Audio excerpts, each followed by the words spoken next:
Hi everyone! So this week I decided to go ahead and not do a live because I currently have friends from China that are staying with me, and one of them is in the office, so I don't really have anywhere to record. And I didn't really want people like walking in and out of the video when I was trying to do it, so I figured this would just be easier. I'm pre-recording everything, so because I still wanted to get out some of those questions to you guys and just talk a little bit more about what we covered last week. I didn't want to keep it dragging on, so I'm recording this more live style. Like, I'm probably not gonna edit too much, just to get it out there. So yeah, even though it's not live, I would still love to hear where you're tuning in from, any questions that you have, any comments, how this is helping you, or if you have more questions about all the content, just let me know. So, and for those of you that don't know me, my name is Steph. I'm a web designer and entrepreneur. I help e-commerce brands sell more online through good design, and I also help people that want to successfully start freelancing or grow their business using freelance tactics or freelance platforms. I've personally found a lot of success using Upwork in particular, and actually Fiverr as well, which I haven't talked a lot about yet, but I will in the future. A little bit more about my background, because I realized last week I wanted to share more about that, but hadn't before. I've used Upwork a ton in the past. So I started on the platform basically when it started. It's like 5 or 6 years ago now. I was actually on Elance before it was Upwork, before Upwork even existed, and then switched over to Upwork once Elance and Odesk got bought out. So then it was just Upwork. So yeah, I've been on the platform for ages, and I've honestly been in and out of using it as I've just experimented with other businesses. I ran a dropshipping store, my own online e-commerce website, for about 2-ish years. In the middle of that, and then before that, I got my start just freelancing. I had also designed like an ethical fashion directory website that I ran for about a year. Or 2 years. So lots of just in-between projects. I really like starting things, have a bit of that entrepreneur blood, I guess. But yeah, I also really like freelancing, and I found most of my success just using Upwork. At the time when I started, I didn't know anything about branding in terms of like how to brand myself, which is hilarious because now I do branding for people. But at the time it was completely new to me, and even design was new, and so it was just learning. I was just getting started, and actually I had taken a course about learning web design and how to find projects, how to find work using web design, and about a third of the way through the course they released this PDF showing you how to get work using the information you already learned. And I was like, this is amazing, like I don't have to finish the course, like I already know enough to get work. So basically, instead of finishing this course to fully know web design in their way of teaching it, I just started getting work through what I knew, and I gradually grew by getting paid. So I started with small projects and then worked my way up as I was learning, and I started adding in more platforms and skill sets as I was learning. So I added in WordPress, I added in Squarespace as I just learned, and so it was great because it was very sustainable for me, even though I was just starting out and I was just brand new to the skill set, because I was able to do it by getting paid for projects. And to be honest, clients didn't know. At the end of the day, what I've learned is you don't have to be the absolute best at something, but you do have to provide value. And so I made sure that even though through those projects I was learning, I made sure to provide value. And sometimes that meant telling them up front, like, hey, I'm new to this area of the project, but I'm happy to give you a slight discount, or include a couple extra hours for free or something like that, which often helps. And then other times I didn't, and I just made sure to be really good about when I would track hours, it was when I was confident in what I was doing, or things like that, to make sure that it was still, I didn't want to be, it felt icky to me, I guess, to just completely not be honest about the fact I was still learning certain things.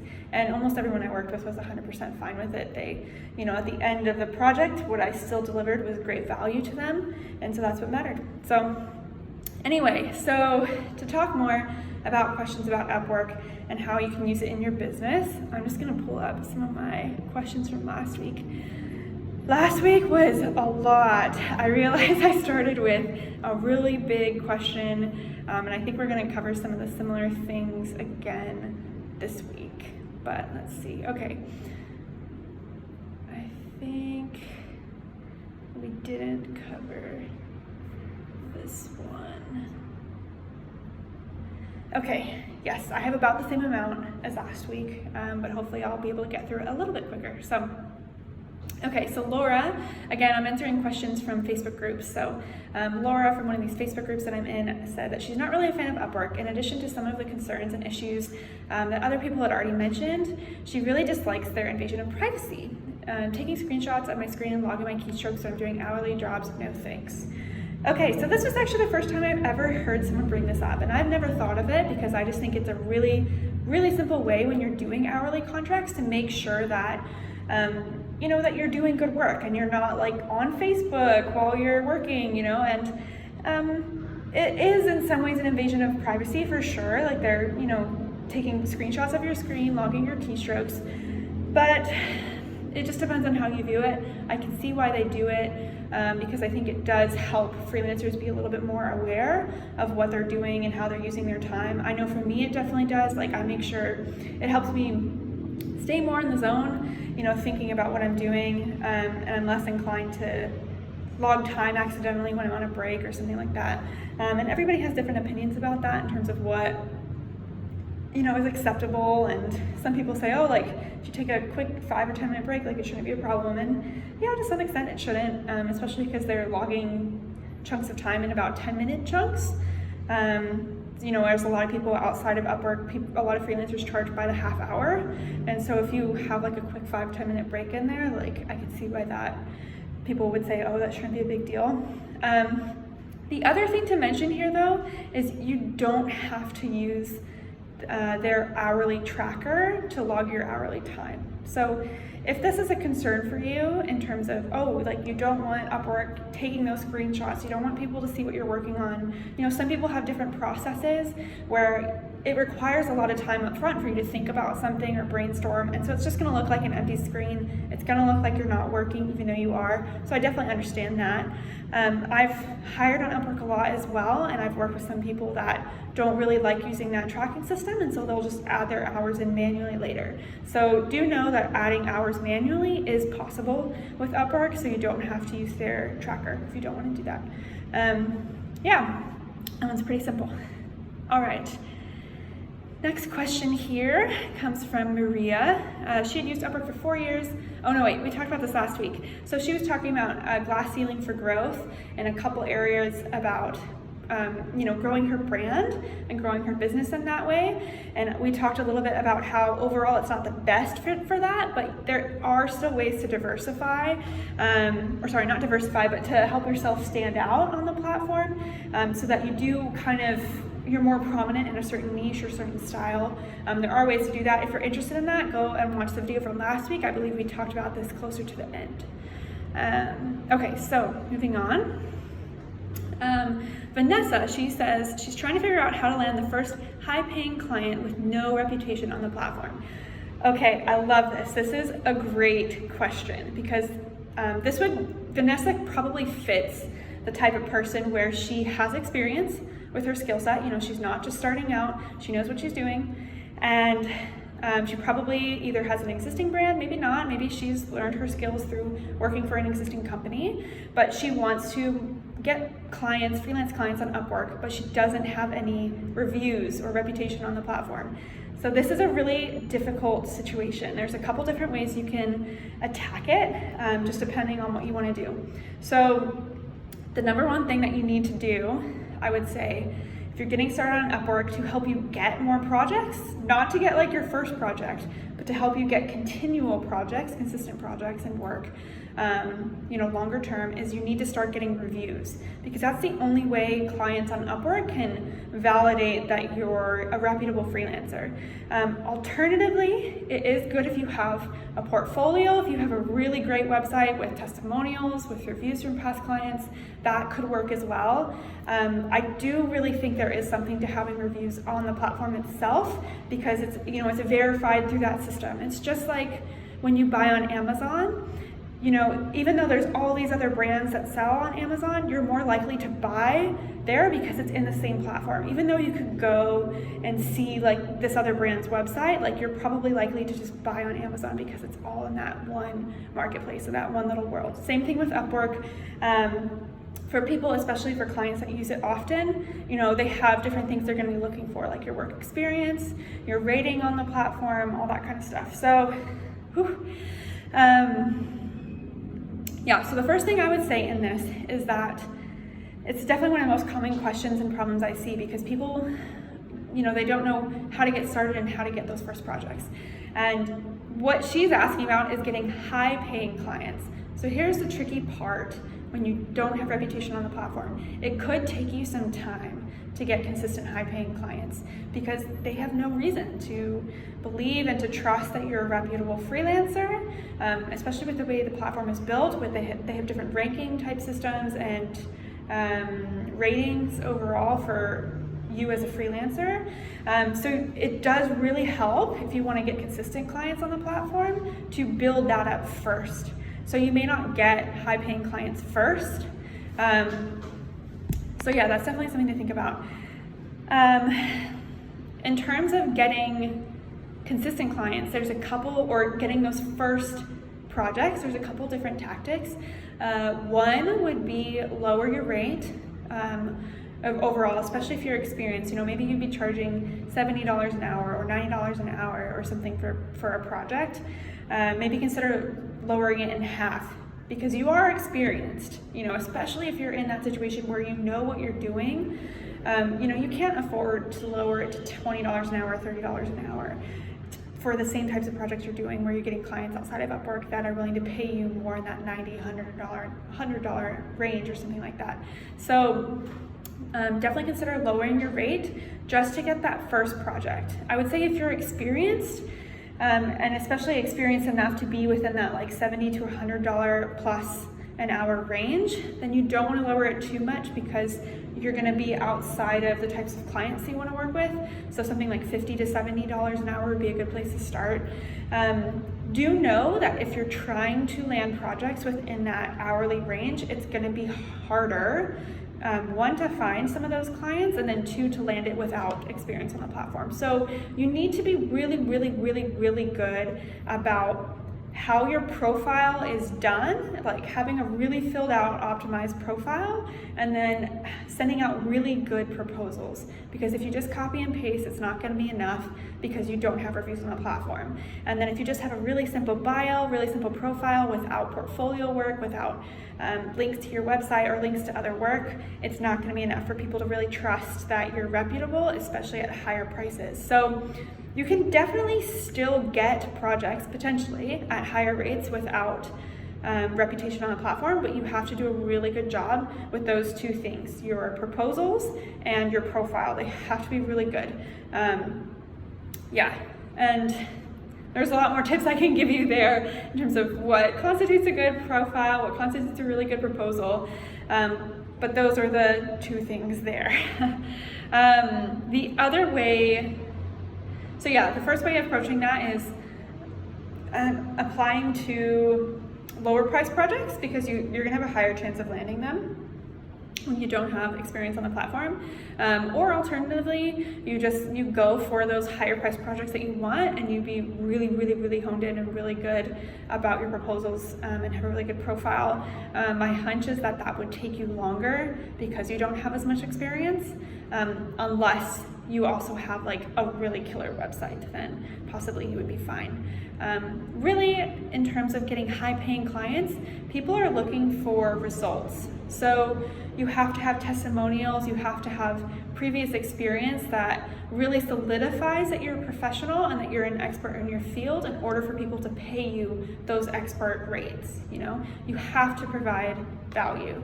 You have to be able to show that you've been able to provide value for previous clients. If you can't do that in one way or another, it's going to be really difficult to get those higher paying projects.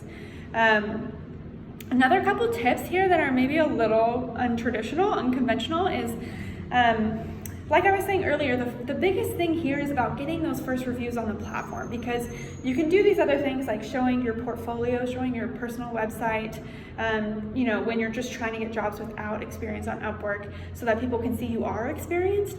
But if you want to get having a review on the platform out of the way, find someone else, like a friend that might actually need your help, or an acquaintance, or someone through a Facebook group even that might be willing to pay you. You can even offer a deal for your services, offer some sort of lower price package than what you would typically do, or like a condensed service, like a smaller service, through a Facebook group, offer it as a deal. I know a lot of people, especially in the design community, or if you hop in some of these like female entrepreneur or just regular entrepreneur, or for me, I do web design and e-commerce, so I'm in e-commerce groups and website groups and all this stuff. And if I were to offer a deal, and I've seen people do this too, where they offer 50% off what their normal package would be, or a condensed version for 20% of what their normal package would be, they get like 5, 10, 20 people that are like, oh yeah, I'm interested, like how do I find more? So doing something like that could be a really, really, really good way to get those initial reviews, even if you just get 1 or 2 or 3 people that give you, you actually do work for them. Like, it is more sketchy if you get a friend or family member to hire you just to give you a review when you actually don't do the work. Upwork does have ways of kind of flagging that through different connections. They can look at your Facebook profile, so they know if your mom like bought your, hired you for work and paid you. So you do have to be a little conscious of that at the start. But if you work with people through Facebook groups or something, even if it's only for a $100 project, getting that first 5-star review does really help. So that's kind of a more unconventional approach, but that can help get your profile going to the point where you have a really good rating, and you're seen more in search, and people are more likely to look at you when you apply to projects. So that's definitely another way to approach it. Okay, 2 more questions. So Lucinda says, starting out, she had a tough time getting quality and higher paying clients. However, over time, she was able to raise her rates, had a great experience. After a while, I was receiving invitations to apply for jobs rather than having to search myself. It was fantastic. However, I wasn't active on it for most of last year, and I've had a harder time getting jobs on it again. I was also paying for the premium subscription, and I've since switched back to the free one, so my profile has been hidden from not being active on it. I don't feel too discouraged though. I've been putting as much effort into my profile as I previously was. I think I mostly feel mixed as a designer, that the majority of the postings on there offer very low pay for the amount of work you do. The quality projects and clients out there are tough, just a little harder to find. Oh no, sorry. The quality projects and clients are out there though, just a little harder to find at times. Okay, so I love this. Some of this is more just statements about, what she's experienced and what's there, and I would agree with most of this. There definitely are higher quality projects and higher paying clients, especially in the design field, which I am also in, graphic design and web design.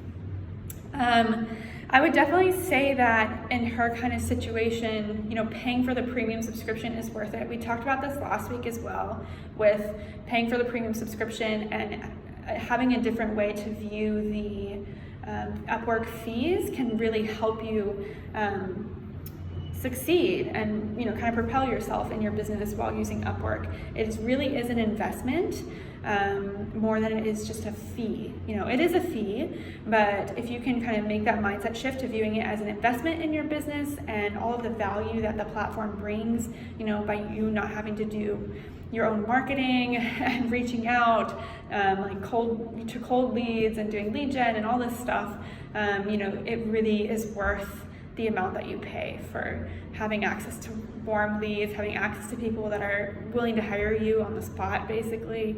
A lot of times, Upwork has some crazy stats, something like 70 to 80% of clients hire within a few days. So, there's a lot of people out there that are they're ready to get going. Obviously, you want to do your homework and you want to put in the legwork to make sure the project is going to go well. Because some people are some people get really gung-ho about hiring, and then they hire you and they're like, crap, I don't really know how to move forward in this project. And as a freelancer, that really can set you apart as an expert if you can have more of a process for projects and for clients to help them get through to the point of, having the project work really well and finish really well, so you're not lagging on for months and months. But that's a topic for another time. Another thing she mentioned was putting in effort to her profile. So like I was talking about earlier, when you put effort into your profile and into your proposals, the payoff is huge. I mess with both of these all the time on my own profile and my own account in terms of strategies I use for proposals, strategies I use for my profile, updating keywords, updating my approach and how I talk about my work, how I talk about myself in my profile, just to test how it does in terms of views, because you can see in your stats like how often your profile is viewed. And I've definitely found that as I am consistent with tweaking it, or as I've messed with it over the years, that it has grown. So that can definitely help. I would say the biggest thing there probably in terms of optimizing is your proposals, because if you have a good profile that's written well, especially in good written English, that's intriguing and interesting, everyone reads through things that's like, oh, I have 5 years of experience in this. It's like talking again about the value that you can provide to clients is a really, really good way to stand out, because people, I think, wear out when you're just talking about the number of years of experience that you have. It's very typical, and it's still a good thing to mention, but people want to see what they're going to get out of working with you more than, they know obviously that you're going to do a great job of their copywriting gig, but how, what does that really bring them longer term? I would say talking about the value you can provide to clients is one of the number one ways to set yourself apart and to land work. That's one of the number one tips for writing good proposals, is talking about the results you can bring them outside of just the project. If you can help them see how this benefits their business more than just in a small little pocket of copywriting or web design or whatever it is, and how having really good copywriting serves your business overall. And that can really help people, I think. So yeah, that's a lot of good insights I think Lucinda had there. You really do just have to be consistent. Send out proposals consistently, have a good written profile, update your portfolio from time to time with more recent projects. Kind of fairly simple stuff. It's really about consistency, and then you will over time get those clients, those higher quality clients. And even just by being consistent with sending out proposals, you will get clients. It's just bound to happen. It's a matter of math. That being said though, if you're sending out copy-paste proposals, your chances of landing projects are going to be a lot lower. So it does pay off to spend some time customizing your proposals, really tailoring them to the client, to the project, mimicking the way that they're talking when they're writing their job description. If they're super formal, super straightforward, mimic that in your proposal, because it's it shows that you understand where they're coming from. Whereas if they're really upbeat and happy and have a different tone and how a different tone to their writing, again, mimic that in your proposal, and that will come through. I think it helps people feel like you're a good fit when you can show that you understand where they're coming from and the type of language that they're using.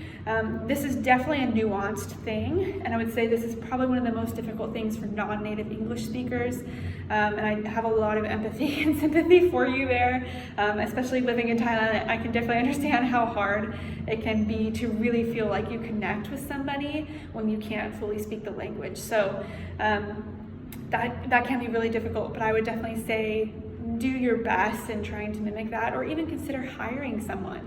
I've done this at times. In fact, I'm working with someone right now that is helping me write more proposals to send out to jobs. In my case, it's more because I want to be able to write more and I'm already really busy, but I've definitely suggested it to other people in the past where they're really talented. Like for instance, I have a friend here in Thailand. She's super, super talented at what she does and really does a really great job. And she has really good English, actually, really, really good written and spoken English, but she could probably benefit from someone that is a little bit more colloquial in their English, so that they could write and tailor proposals just a little bit better. That just extra bit more of helping connect with your potential clients can help really get your foot in the door and really connect with them and inspire them, encourage them to work with you. So definitely something to consider if you're serious about this as a freelancer or as a business and you're not a native English speaker. It's definitely worth considering hiring someone to help you just with the proposal writing. Like, you can still send it out yourself, and you can still tweak it if it doesn't feel like you and it doesn't feel like how you want to approach projects, but just having that extra layer can help you so much. Okay, so last one here. Lauren, this is a bit longer one. So Lauren says, starting out, I had a tough time getting quality and higher paying clients. Oh no, wait.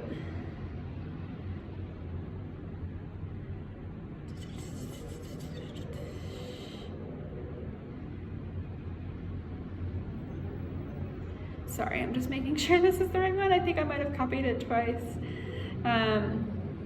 Okay, I think this might have been, sorry, I think I might have copied this twice and this was probably part of the last one.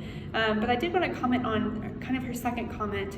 I think she had posted once and then commented again. So she had said, to preface, this goes along with the last one, sorry. So to preface, I have a very strong opinion about Upwork and Fiverr. I know that a lot of people disagree with me, so I'm not here to fight about it or discourage you from the course. I believe sites like Upwork and Fiverr are completely detrimental to freelancers. They highlight the payment rather than the portfolio, and those who are uneducated about what freelancers should be earning think, oh wow, that can be done for $5. It also puts control in the client's seat for what they should pay you, etc. Lastly, I don't want to give a percentage of my profit away to a site like Upwork. I already have to give a part of it away in taxes, so I'd rather make most of what I can find by finding my own clients. Anyway, I think addressing the conversation of why someone should pick you with potentially high prices over someone willing to do it for $5 to $10 would be essential to address in your presentation. So we were talking about, long term, I'd love to turn some of this information into a course to really help freelancers do better on freelance platforms. So I was talking with her about this, and I actually love this though, because I disagree, and mainly because I've seen the huge benefit of using freelance platforms, but the key is you have to have a different approach. There definitely are people, especially on Fiverr. Fiverr is, I have a lot to say about Fiverr, but on Upwork too, there's a lot of people that post these job postings. They want a logo done for 20 bucks or whatever. Same with Fiverr, 5 bucks, 20 bucks, whatever. And they want, something done for really, really cheap. But you have to understand where these people are coming from and what types of clients these are. These are not the same type of people that are willing to pay $500 or even $1,000, $2,000 for a logo. They're just not. They're in completely different places in their business, and they're in completely different mindsets about their approach to business. They likely don't have money. Like, these are people that are wanting to pay $5 for a logo are people that are genuinely just starting out. They probably don't have business experience. They probably don't have much experience at all. They just want to do something. So the advantages of these platforms is that it can serve that specific target audience. The disadvantage of it is that it just does not work well for people that live in Western countries, because your immediate thought is like, how can I make money when I'm only getting $4? Because Fiverr also takes 20%. They take a higher percentage than Upwork, actually, overall. Because it's a flat 20%, whereas Upwork is tiered. Again, I talked about that in the last video, so if you're curious about Upwork's fee structure, go and watch that. It's about halfway through the last one. So yeah, how can you make money on Fiverr if you make $4 for a project or for something that you do for someone? And it's all about how you structure it. Now, for one, if you're from another country and you're, say you're living in Indonesia or India or something, and you're native there, you're local there, and for you that's decent money as long as you can get enough orders. Like, that's fine. Even a few orders a day would probably be enough, depending on your lifestyle and your cost of living, all that stuff. Whereas for a Westerner, if you're living in Austin, Texas or something, let's say, if you only get a couple orders a day for $5 an order, it's not really enough to live. Like, it's just not. So there is that aspect, but it's not to say that you can't make money on these platforms. In Fiverr in particular, the way that I think you have to approach it is viewing it as productized services. So it's not going to work as well for you to run your business, your freelance business on Fiverr, where you offer unlimited revisions and not a ton of structure to a project for only $5. Like if you're doing a logo for $5 and you just let them, keep revising it 20 times, like it's gonna be really, really, really hard to be profitable that way and to really make a living doing that. But if you instead make a productized service, just for example with logo design, where you offer one design, super simple, like you can even say no graphics, just text, one revision, that's it.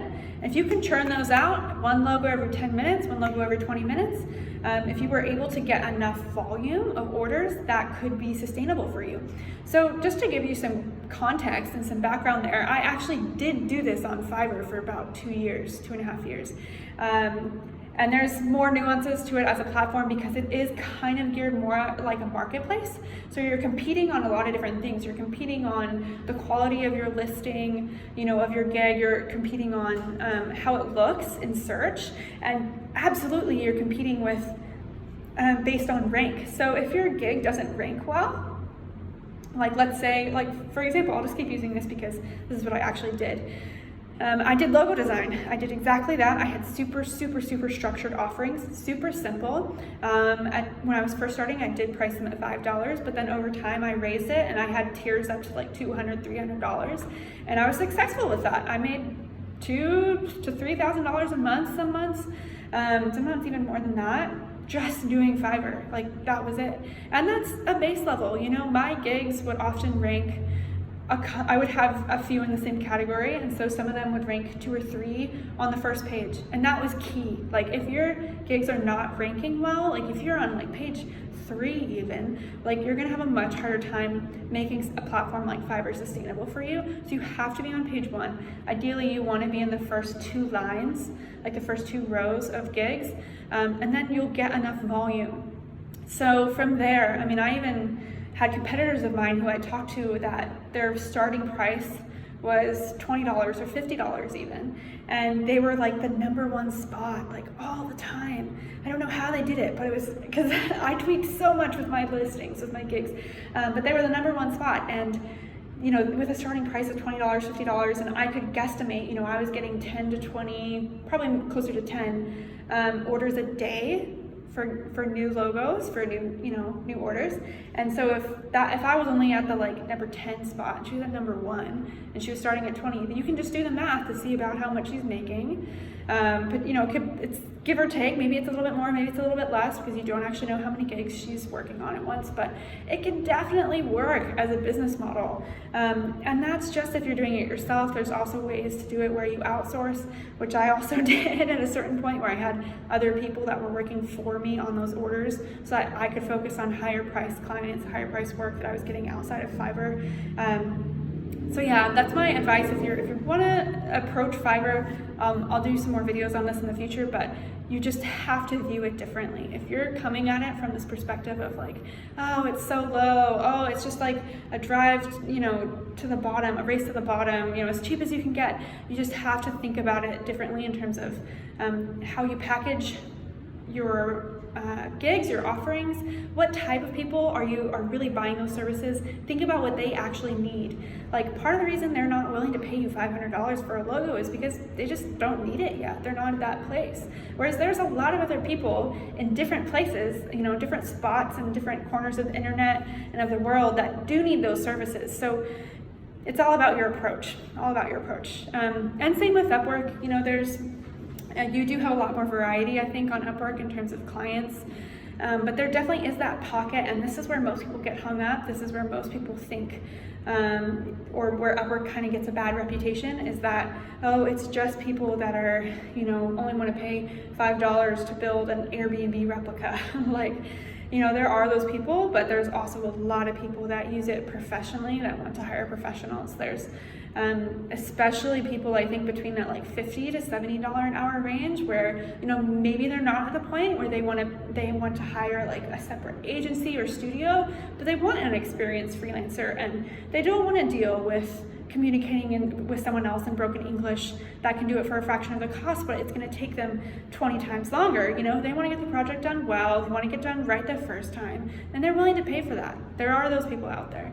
So it's about how you look. You know, on Upwork, it's about, you know, setting yourself apart from your competition from the get-go just by having higher prices. But then also having a really good profile, really good proposals. Those three things alone, I think, really set you apart from the start and will help you, you know, find and be attractive to those clients that are willing to pay for, you know, higher quality work. Yeah. So I hope that makes sense. I would love to talk a little bit more, especially about Fiverr. It's very, very, very interesting to me. And I've had a lot of success on both platforms. It's just very different approaches, to be honest. Like Upwork, you know, just the system of each platform is completely different. You know, Upwork has clients posting jobs and asking, you know, for people to do specific types of projects, and you apply, whereas Fiverr is the opposite. Fiverr is like a marketplace. You are the one that has control, which is a really big thing to remember. On both platforms, actually, like, you still have control. So you might get requests from people that want something super, super cheap, but you can always say no. And there's going to be a lot of people that are willing to pay you those higher rates, unless you structure your business differently. Like, yeah, that's something I want to talk about for sure in another video, because I think structure is really, really, really important. I know a lot of people that get really stuck, and I do too at times, on the idea of needing to have people that are willing to pay really high rates, you know, or like $5,000 per project in order to have a sustainable business. But there are definitely other ways to do it. You know, if you can nail down a cheaper offering that's simpler, that is attractive to a larger target audience, then you might be just as successful, if not more, with less work, because it's a simpler offering. Yeah, more for another time, but thank you all for watching. If you have any more questions or comments about Upwork or about freelancing, please comment below. I will definitely respond. So yeah, see you next time. Thanks.